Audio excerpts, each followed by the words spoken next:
नमस्कार दोस्तों। हम सभी जानते हैं कि हनुमान जी एक अखंड ब्रह्मचारी हैं, लेकिन क्या आप जानते हैं उनका एक पुत्र भी है।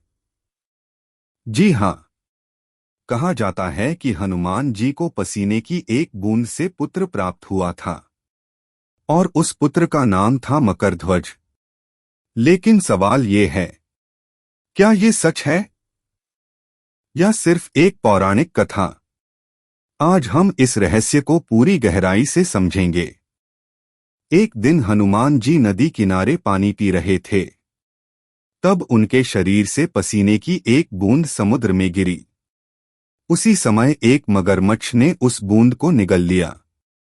बाद में उसी से एक बालक उत्पन्न हुआ, जिसका नाम रखा गया मकरध्वज।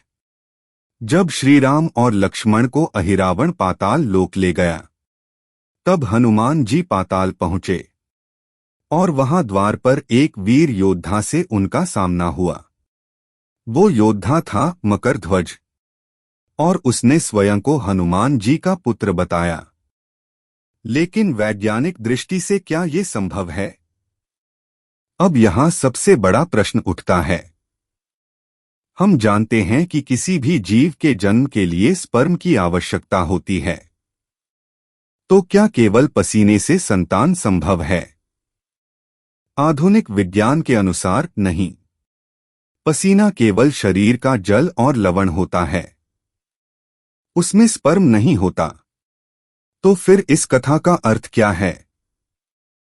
अब आप थोड़ा सीरियस हो जाइए। अब आप सनातन की वो गहराई देखेंगे जिसकी अपने कल्पना भी नहीं की होगी। इस बात को सरलता से समझने के लिए हम मानव शरीर का उदाहरण लेंगे। हमारे मानव शरीर में स्पर्म टेस्टिस में बनता है, जिसके बनने, उसे ऊर्जा मिलने और इसके संरक्षण में सबसे बड़ा योगदान सीमन का होता है। और यही सीमन हमारी रीढ़ की हड्डी में भी एक अति सूक्ष्म रूप में रहता है, जिसे सरलता से देखा नहीं जा सकता। ध्यान की एक अवस्था तक पहुंचकर और अन्य कई क्रियाओं से इसे सक्रिय किया जा सकता है और फिर इसका रिसाव हमारी रीढ़ की हड्डी के निचले वाले भाग से धीरे धीरे होने लगता है। रीढ़ की हड्डी का यह भाग 3.5 बार आटी खाए हुए होता है और अंत में से सांप की पूंछ की तरह लटका होता है और इसीलिए इसे कुंडलिनी भी कहा जाता है, क्योंकि यह भाग सांप की तरह कुंडली मारे हुए होता है। ध्यान की विशेष क्रियाओं आदि के माध्यम से हमारी कुंडली यानी हमारी रीढ़ की हड्डी के इसी नीचे के भाग को सांसों और शारीरिक खिंचाव के माध्यम से ऊपर की ओर उठाया जाता है और जब वह भाग ऊपर उठ जाता है, हमारा सीमन हमारी रीढ़ की हड्डी में इकट्ठा होने लगता है। और क्योंकि हमने लगातार ध्यान आदि के माध्यम से नीचे वाले भाग पर दबाव बनाया हुआ होता है, तो यह नीचे की जगह हमारे मस्तिष्क के नीचे स्थित हमारी रीढ़ की हड्डी के ऊपर वाले भाग से रिसना शुरू हो जाता है। और जब ऐसा होता है, तब इसे ही कुंडली जागरण कहा जाता है, क्योंकि जब यह नीचे के भाग से रिसता है तो ऊपर का भाग सक्रिय नहीं होता और जब यह ऊपर से रिसने लगता है तो यह हमारे शरीर के मुख्य आधार, जहां हमारी सभी मुख्य नाड़ियों इड़ा, पिंगला और सुषुम्ना आदि का केंद्र है को सक्रिय कर देता है और हमारे मस्तिष्क में जाकर हमारे न्यूरॉन्स के सिग्नल्स ट्रांसफर और रिसीव करने की क्षमता को कई गुना बढ़ा देता है। फिर धीरे धीरे यह हमारी नाक से रिसते हुए हमारे पूरे शरीर में फैलने लगता है और हमारे शरीर में पानी को रिप्लेस करने लगता है। हम सभी जानते हैं हमारे शरीर में लगभग 70% पानी होता है और यह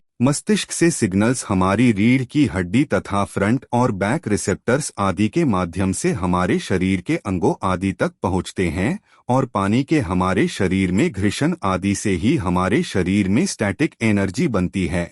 लेकिन यदि यही पानी जब सीमन से रिप्लेस होता है तो उसके घर्षण से हमारे शरीर में कॉस्मिक ऊर्जा का निर्माण होना शुरू हो जाता है। हमारे दिमाग से सभी सिग्नल्स इतने तेज होने लगते हैं कि आप अपने शरीर की एक एक कोशिका को सुन और महसूस कर सकते हैं। आप अपने शरीर से बात कर सकते हैं और जो घाव या बीमारियां धीरे धीरे ठीक होती है उन्हें तुरंत महसूस करके तीव्र सिग्नल्स भेजकर कुछ ही समय में ठीक कर सकते हैं। इसके बारे में अगर आपको और अधिक जानना है तो आप हमें कमेंट में जरूर बताइए। अभी हम हमारी हनुमान जी के पुत्र वाली बात पर आते हैं। हम आपको यह सब बताकर बस यही समझाना चाहते हैं कि हनुमान जी भी एक बहुत बड़े आत्मज्ञानी है और उनकी भी कुंडली आदि पूर्ण रूप से जागृत है। तो हनुमान जी कई बार पसीने में नदी किनारे पानी पीने जाते ही होंगे और कई जीव आदि उनके पसीने को नदी में घुलने पर पी भी लेते होंगे। और अगर किसी दिन कोई मादा मगरमच्छ उनके पसीने की एक या कुछ बूंद पानी में गिरने पर पी ले, और जिस प्रकार लेटकर खाने से हमारा खाना आदि कभी कभी श्वास नली में चला जाता है, ठीक वैसे ही वह बूंद पानी में उल्टा सीधा कई तरह से तैरते हुए निगलने पर गलती से उसके पेट की जगह गर्भ में चली जाए तो क्या होगा? क्या फिर वही सीमन युक्त पसीने की बूंद बाद में बालक में विकसित नहीं हो सकती? जी हाँ मित्रों, हो सकती है। आप सोचेंगे कि स्पर्म और सीमन भले साथ में होते हो, लेकिन भ्रूण तो स्पर्म से ही बनता है। लेकिन मित्रों, यह तो हम मानवों में होता। इस वीडियो के माध्यम से हमने भी आपको एक ऐसे ही तथ्य से अवगत करवाने का प्रयास किया है। आशा करते हैं हमारा यह प्रयास सफल रहा और आपको यह जानकारी पसंद आई। ऐसी ही और वीडियो का अपडेट पाने के लिए हमारे चैनल द थर्ड आई को सब्सक्राइब करना बिल्कुल न भूले। और अगर यह जानकारी आपको पसंद आई तो हमारे वीडियो को ज्यादा से ज्यादा लाइक और शेयर कीजिए, ताकि सनातन का यह ज्ञान और भी लोगों तक पहुंच सके। फिर मिलेंगे ऐसे ही एक और ज्ञानवर्धक वीडियो में। तब तक के लिए धन्यवाद।